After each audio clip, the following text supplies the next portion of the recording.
Hello lads, ladies, gents, ladetts, whoever, whatever, welcome back to another video.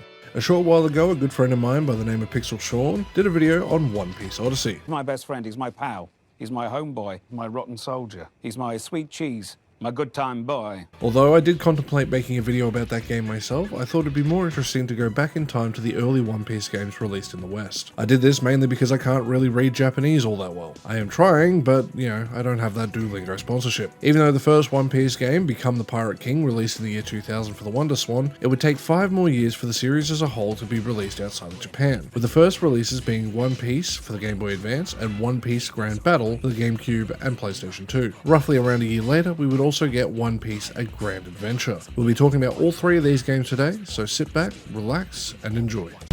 Wealth, fame, power. Gold Roger, the king of the pirates, attained this and everything else the world had to offer, and his dying words drove countless souls to the seas. You want my treasure? You can have it. I left everything I gathered together in one place. Now you just have to find it. Releasing in 2005 and 2006, these games were published by Bandai. Yes, they had different developers and were for different consoles, but like the older Dragon Ball games, they were basically a retelling of the same story that we know and love. Sure, it won't be one-to-one, but it will follow the skeleton of the original story by Oda. Now, being from the time these games are, we don't really get to cover a lot of the story, basically covering the East Blue. So, we won't have Frankie, Brook, and Jinbei. We will, however, meet Luffy, Zoro, Nami, Usopp, and Sanji in the Game Boy Advance game, while the Grand Series will eventually get to meet Robin and the cutest little guy outside of Croc, Chopper.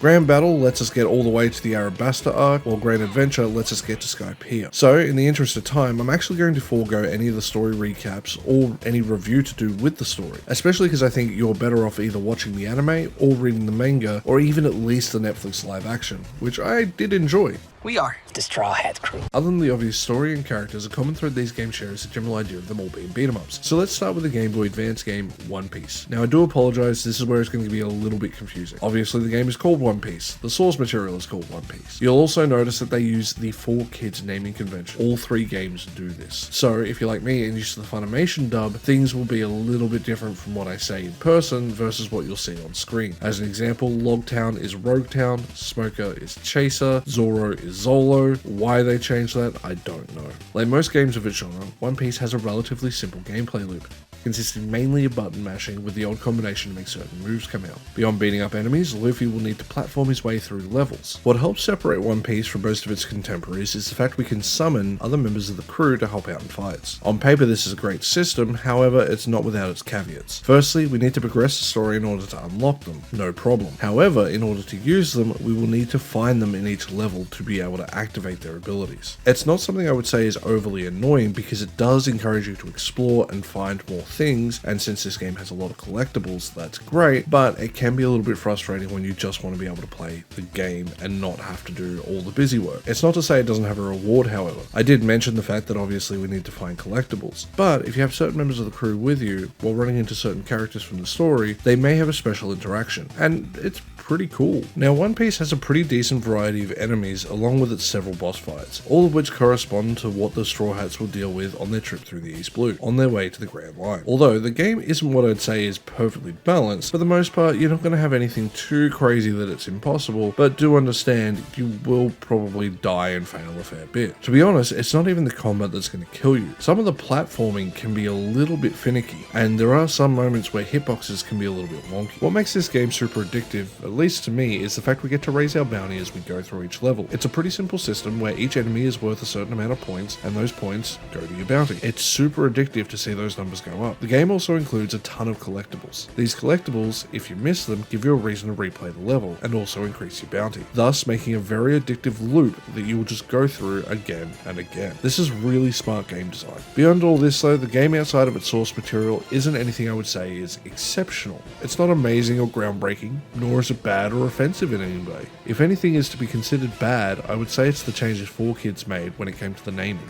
Daddy, chill.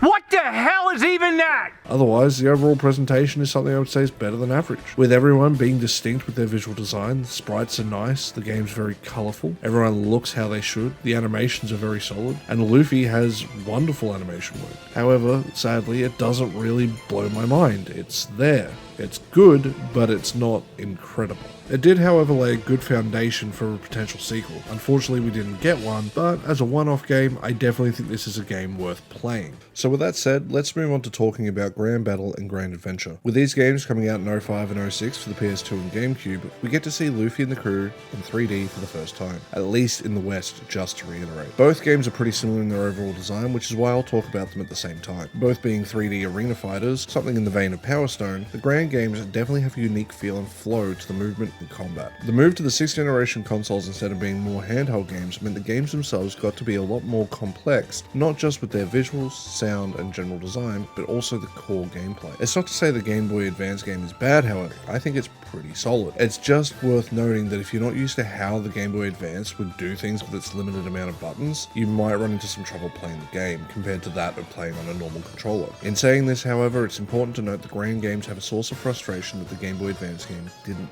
and that's being the fact we can't lock on. If you watch my Tekken 3 video, I point out that although a 3D fighter, we get to soft lock onto our opponent, meaning most of our attacks won't miss, whereas with Grand Battle and Grand Adventure, we have a full fluid 360-degree movement, meaning there will be plenty of times where you'll just miss. This could be a core game design, however, so take what I say with a pinch of salt, solely because these games feel like party games. And I say this because it feels like the games are meant to be played while sitting on a couch together. Those near misses, making you scream and yell and have a good time in general, sort of like a Mario Party vibe. I'd love to be able to play these games on more modern consoles with friends, especially with the more modern conveniences of online gaming. The combat itself will definitely have a learning curve that you'll have to put in some time to overcome, but eventually you will get it. Another similarity between the two is the idea of fighting through stages to progress the story and unlock characters. This is where I would say Adventure is probably the better of the two though, due to the fact that Adventure definitely has a little bit more variety between stages, instead of just being fight after fight like a classic arcade fighter. There's nothing wrong with that, but I do appreciate having that variety so things don't get too stale. What also helps separate Adventure from Battle is the fact you can level up your characters in Adventure. This is done via just winning the fights or doing the challenges. This helps keep the gameplay interesting and gives you a reward for playing, rather than just finish the arcade mode. Also, Adventure does a much better job of presenting the story compared to that of Battle. Battle sort of just expects you to know it. The presentation of both of these games is pretty much identical. You'll notice some reused assets between the two games, and usually I would say that's a problem, but given the quick turnaround between the two titles, I would rather have reused assets so the artist and dev team aren't being under extreme crunch in order to make the game come out. So the overall look between the two games is basically identical, both being bright, colourful, and exaggerated in their design. I appreciate the exaggeration on the body proportions especially because I think a one-to-one from the show would look really jarring in this style of game. They definitely have a lot of charm to them. I do recommend playing both of these games, but if you can only play one, definitely go for Adventure. It's not to say Battle is bad, but I do think Adventure is the Left 4 Dead 2 in this situation. Overall, for the first 3 Western games released for One Piece fans, Bandai managed to get the series off to a great start. At this point, the series has over 56 bloody games, so there is a lot to choose from. It's nice to go back in time and enjoy the early days and relive the early sense of adventure that we had. 15 years later, these games are still fun, and I do recommend playing them if you can. So with that, lads, ladies, gents, ladetts, whoever, whatever, that brings us to the end of another video. I hope you enjoyed this little delve back in time to the early One Piece games. Let me know below, what's your favorite One Piece arc? Who are your favorite characters? Personally, if you couldn't tell, I adore Chopper. He is the cutest little bastard in the world, and I love him. So, with all that said, stay safe out there. Bye.